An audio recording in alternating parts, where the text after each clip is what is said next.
you can't put your hands on it. You can't, there's no, I've tried all over, but no firearm dealer got the one with the black tip. They only got bullets with with the copper tip. So there's you can't put your hands in. I was very fortunate to turn somebody's arm, and he gave me a few of those bullets to conduct tests with that bullet. Using this, shots were fired from a position which had previously been determined by Captain Mangena, and this was recreated by positioning the door and the point of aim according to measurements made at the alleged crime scene to accord with Captain Mangena's measurements and positioning. Witness boards were used at varying distances from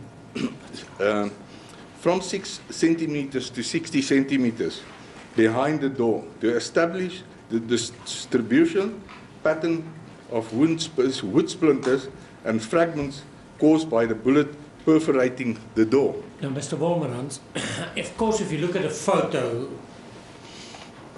8, and also likewise photo 10 on the next page, and photo 23, it's really difficult to see any marks caused by wood splintering on a photograph. Yeah, up to photo 11. And my understanding is you did not want to color it in, but to keep it as original as possible. Yeah.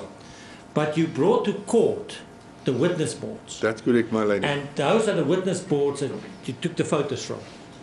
That's correct, my lady. So let's rather, instead of looking at photo 8, we see the first witness board is a witness board at 6 centimeters behind the door to illustrate splinter dispersion. Will you bear with me a second, my lady?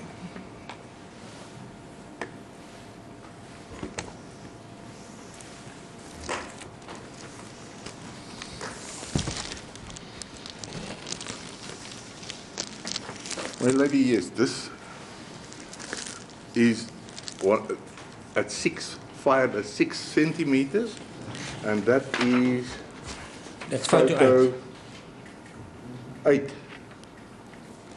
My photo 8, my lady. And meaning, you can see, Mr. Wolmerans, that witness board was positioned 6 centimeters behind the door.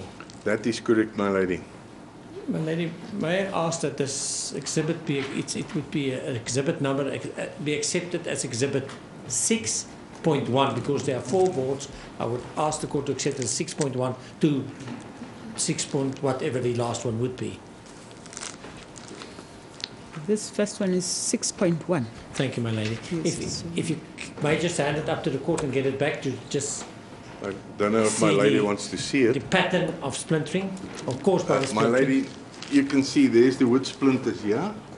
There's the bullet hole there. You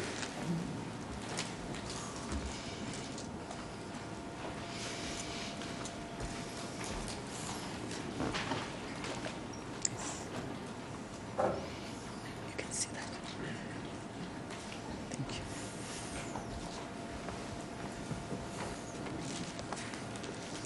You can just keep it close to you, please, Mr. Wolmerans. Yeah. And the next photo. Now, what does it tell you if you look at that pattern of the splintering? There's a lot of splattering at the bullet hole itself, and it's a very small grouping. Go to paragraph 22.1 of your report, Mr. Wolmerans. The dispersion of the splinters on the witness board, photo 8, at 6 centimeters indicate a small group pattern around the bullet entrance hole, which shows consistency with the dispersion pattern of the secondary wounds to the right upper arm, wound 4.5. See photo 24 below, my lady. So if we go to 24, I see it's in fact photo 25. it's You go 25. to page 27. Sorry, typing error, my lady. 25.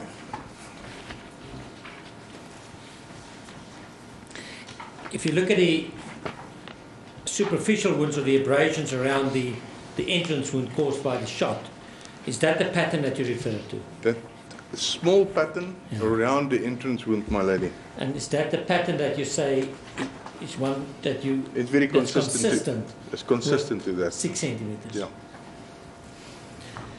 If you go to photo 9, again, you know, from a photo you can't see anything.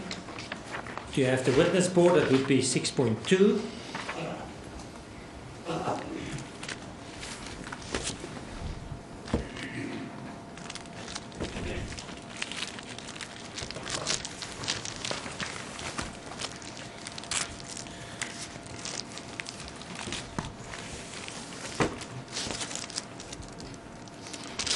My lady, now we look at, first I made it 10 centimeters, I corrected it because I couldn't, that's why the reason for the 6 centimeters. I couldn't get my board placed at 10 centimeters, so for practical reasons. So this is 20 centimeters, not 10 centimeters. But if you look at that, that is 20 centimeters, my lady. And if you look at the dispersion, we see a bigger dispersion. Could you just identify the bullet hole? The bullet hole. It's the big hole in the middle. In the middle, my lady. And the big hole in the middle, and then around it there is also some fragments, secondary missiles that hit the target there. Could you just make that available to the court for inspection?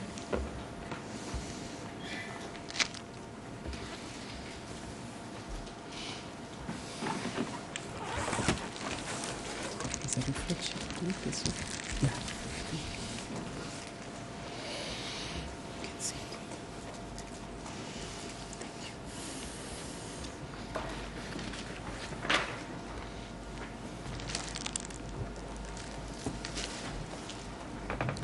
And what do you say about that, the grouping or the pattern of the splintering on that witness board, exhibit 6.2? How does that compare to the secondary wounds surrounding the upper arm?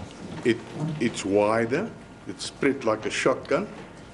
It went wider, but there is some of that pattern there that can be consistent with wound 4.5. And then photo 10, that's on a witness board at 30 centimeters behind the door. That would be exhibit 6.3. My lady, is this is the one here, my lady. And just for a matter of interest, I wrote black talon there on all the boards. At that stage, I still was under the impression it's black talon and not a ranger. So when I conducted this test, I was still under the impression that it's black talon and not. That's why there is black talon written on the board. So you can see it get even less now, my lady. And the pattern, there's, if I can count 1 or 2, and it doesn't even, some of them perforated the board, not even perforated, penetrated the board. And my lady, I can pass it on and you can have a look at that one.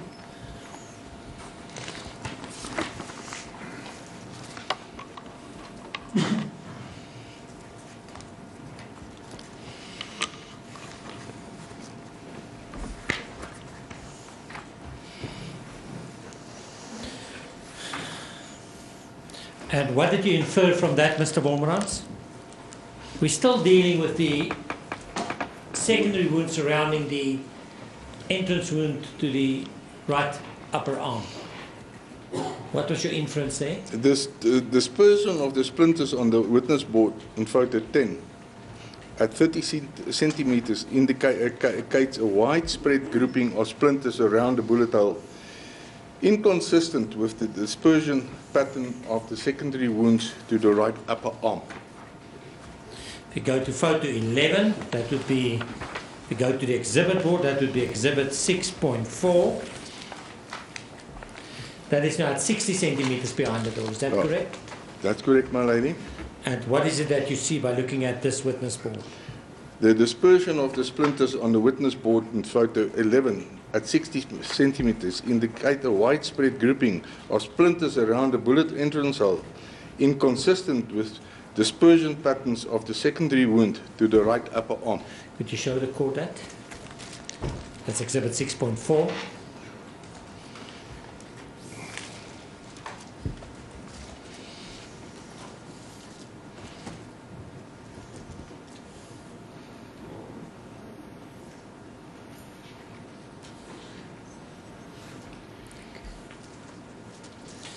So what is it that you say by looking now at the four witness board, one place 6 centimeters behind the door, one place 20 centimeters behind the door, one place 30 and one place 60. What is the inference that you draw from that? From above, it can be inferred that the right upper arm of the deceased was between 6 and 20 centimeters from the door when hit by the bullet, my lady. That is now solely because if you compare the pattern of secondary wounds to the upper arm to what you found when conducting the test by using the witness boards. I'm talking about the pattern.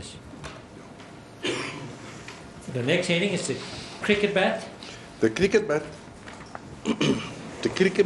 bat which was used to strike the panel of the toilet door was examined together with the door itself. The findings confirm that the cricket bat was used to strike the upper right side of the door panel, with which left 3 indistinct marks on the door. 3, can you just read? Is it indistinct or distinct? Distinct, sorry. Distinct mark on the door, consistent with marks caused by the cricket bat. The marks at the toe end of the cricket bat are consistent with the cricket bat striking door at an angle. We go to page 17. It deals now with the bullet impacts on the wall. Now, what we see is page 12. We know on the left now that is marked by Captain Mangena as E, and the damage to the tiles on the right, that was marked by Captain Mangena as F. That's correct, my lady. We see it in the next page, but for present purposes. Now, what is it that you say there, Mr. Wolmerans? One of the bullets which perforated the door impacted the wall opposite the door at point A, according to markings of Captain Mangena. Ricocheted or deflected to the right and caused the ceramic tiles at point F to fragment. A fragment-led core, and the weight of that core, I weighted it, was 65.9 grains. That of the bullet was found by me in the toilet bowl, as well as a piece of the tile from F. See photo 12 and 13. My lady, if you look at photo 13, you will see the piece of tile that was recovered from the toilet bowl when I put my hand into the toilet bowl with the bullet. According to Captain Mangena, was a mark caused by a fragment, a G, according to Captain Mangena, was a mark caused by a fragment exiting the head wound, my lady. We'll come back to that, but in the last part you agree, I understand. Sorry? On G. Yes. There's no disagreement on G. No, there's no disagreement. I agree. That's a possibility. 29. 20, the clothing, the vest, photo 15 of the deceased was examined to determine the extent of damage caused by bullets, bone fragments, and possible wood splinters. My lady, you see photo 15, also see the police image 371. Exhibit A, small letter A, capital letter A, small letter A, marked by the police as such and as seen in photo 16A. Meaning, is it correct that that's not an exhibit in court, but that's how it was at the time identified by the police? That's correct. As exhibit A, capital A, small a. That's correct. Yeah. The front of the vest shows damage a hole caused to the right front area of the chest, wound 4.4. The damage to I'm the sorry, vest... if you say wound 4x4, just to get My straight lady, to the point, wound that was for- marked by Professor Simon in his post-mortem report. referring to Professor Simon's designation of the wound In the post-mortem report. in a post-mortem report. Yeah. And that was the contusion to the chest. Yeah? I agree. On the chest, here, just underneath the breast. The damage to the vest, the hole, is consistent with damage caused by the bullet fragment marked as H, which was, according to the post-mortem report, retrieved from the clothing of the deceased. See photo 16A and 16B below. Now, what we can do, go to page 32. It starts, in fact, at page 31 of your report, and to save time, in that paragraph 36, you describe all the fragments, be it the mantle, be it the core, and the weight of the mantle or the core. Yeah, as well as the grooves that was as well visible. as the grooves. And if you go to page 32, at paragraph 36.6.10, you will see a description of H, also marked by the police as that. That is correct, my lady. What is H, if you can read that? H is a fragmented jacket found in the vest of the deceased. It has 2 grooves and weight 17.2 grain. Now, if I may come back now to page 19 of your report, it would now be page 20. Is that photo 16A, is that an enlargement of the previous photo 15? Just to show the hole in the, or the damage to the front of the vest. It's a close-up. Yeah. It's not an enlargement of I'm sorry, close-up? It's a close-up. Again.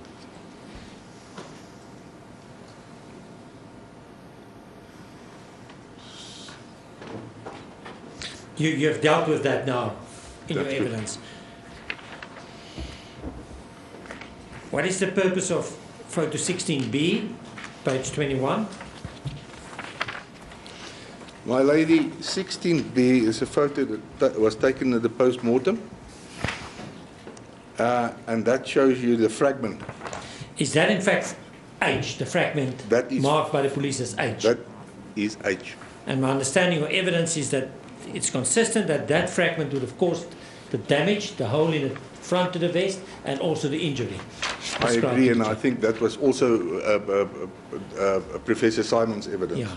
And if you look at the deformed fragment, would that be consistent with your evidence what would happen to a Ranger bullet? Yeah, yes, my lady. That it's got the black appearance as well. If you look at it, you can see the black appearance it's got, and you can't see the talons, but on this photo. But yes, it's very similar to, or not similar. I'll say that's a black talon or a Ranger with a black tip. Now, photo 17, page 21 of your report. That's the back of a T-shirt, my lady.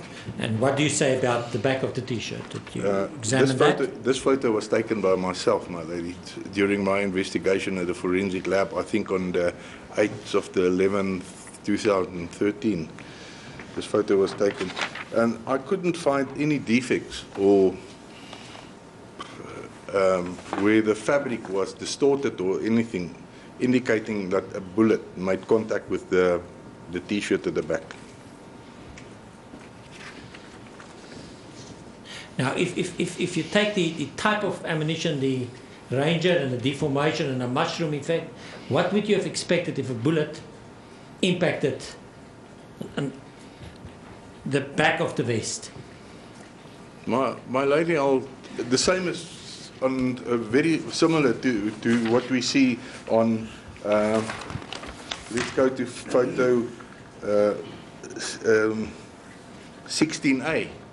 If we look at 16A, there's a huge hole there, but there's even other photos where you can see, I think, Colonel van der Nest took photos, where he actually put a white piece of paper in.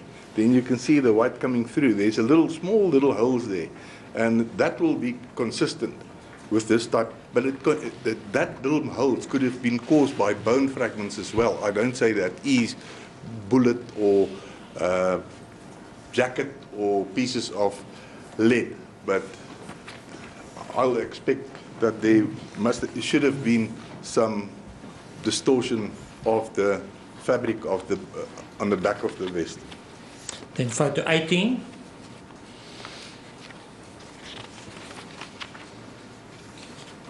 My lady, if you see there's a little blue arrow, there is a defect or a hole in that pants, in the blood there.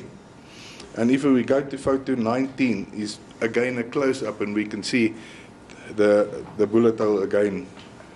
There's a bullet hole in the elastic band of that pants. Again, Exhibit Z was an exhibit number allocated by the police and not in this court. And you say that it corresponds to the hip wound, that hole. Yeah, that corresponds to hip wound 4.5 allocated by Professor Simon. Then page 23, you deal with the wounds and their attribution. Am I correct there that what you've done, you've measured all the wounds there? No, I didn't measure it. From the report, from Professor Simon. I took a measurement from Professor Simon's report, and the one that's highlighted is all the wounds that was measured, except for the contusion 4.10 right buttocks. If we go to photo 800 sorry, my lady, if you go to photo 28 on my report, image 486, I think, the police photos, there is what page is that? That's page 30, my lady. 486. There's a photo that was taken from the backside of the deceased, and if you blow that photo up, you can see the that mark at contusion 4.1 is approximately 800 meters. The rest is measured by Professor Simon himself, and that is in his report. Then at page 24, Mr. Wolmerans, you deal with possible positions of the deceased behind a toilet door at the time of firing the 4 bullets. That is correct, my lady. What is it that you say in paragraph 31.1? It is not possible to determine with accuracy the sequence of the shots and the body position of the deceased. My lady, it's my opinion that you can't say it with certainty what it is, but it's what a position of the deceased was at the time the shot was fired. And then I just apologize for that a line underneath there. I don't know why it's there. Let's go to paragraph 32, Mr. Wolmerans. 32, the height of the bullet, hole A, is 9.38 millimeters on the toilet exit side of the door. Before we get there, Mr. Wolmerans, what you're dealing with now, there's a bullet A, the entrance hole, marked on the door. Is that correct? That's correct. And you compare that now to the hip wound. Yeah, but I'm comparing the exit wound. I'm talking about the exit wound that was the exit hole on the door. Yes, but it's still A, is that right? Yeah, that is A. And you see the hip wound that shows photo 20. That's what you refer to. That is correct, my lady. Okay, what is it that you say about that? Okay, my lady, this is consistent with the deceased being in an upright position at an angle to the door, possibly leaning forward to some extent because of the eccentric abrasion ring caused by a bullet striking the skin at an angle or caused by the body position. According to the pathologist, the effect of the injury would have been that the deceased's right leg became immediately unstable and that she would have been incapable of voluntary movement. She would have started to collapse.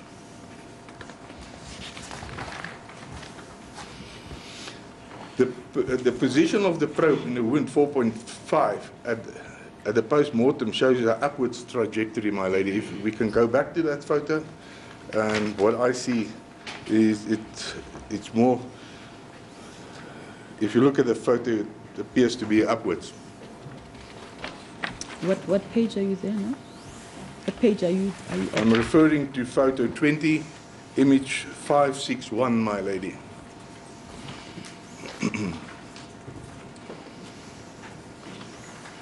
I think what you're simply saying, the probe shows an upward. The probe shows upwards on this photo. On the photo, yes. Then we know there are two secondary wounds that are shown at page 21. Is that correct? Yes, correct. What is there to say about my lady? There is two secondary wounds, also consistent, according to Professor Simon, possibly caused by fragments of wood splinters.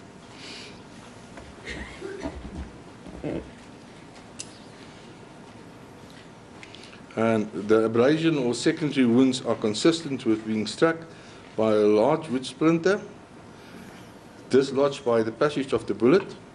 It is difficult in the instance to determine the proximity from the door due to the clothing that could have prevented injury to the skin caused by wooden splinters.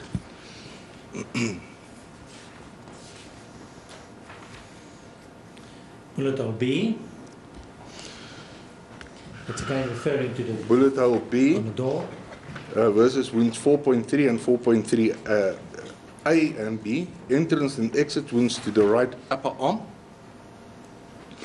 The abrasion wounds 4.4 on the right anterior chest could be related to entrance wound 4.3A and exit wound 4.3B to the right upper arm. The height of these wounds, wounds 4.4, that's the one I've already mentioned underneath the breast, my lady, and photo 22 indicates 4.4. The height of these wounds, wounds 4.4, are 117 centimeters above the heel of the right foot. Now again, if you look at photo 22 and you see the entrance wound, do you see the secondary wounds around it? 4.3A. Yes, 4.3A. Yeah, you can see. Is that also the pattern that you referred to previously? That is correct, my lady. Lady, I see it is 3 o'clock, but may I ask, as you would see, my lady, in this report there are some of the photos that I don't believe should be published, and I would ask in order that the contents of this report not be published until such time that we can maybe make available parts of it, but not as it stands at the moment. Yes. I think it's sensitive. Yes. I make the order. Thank you, my lady. Yes. Suzette, you heard that. My lady, would it then be an opportune time to adjourn until tomorrow morning?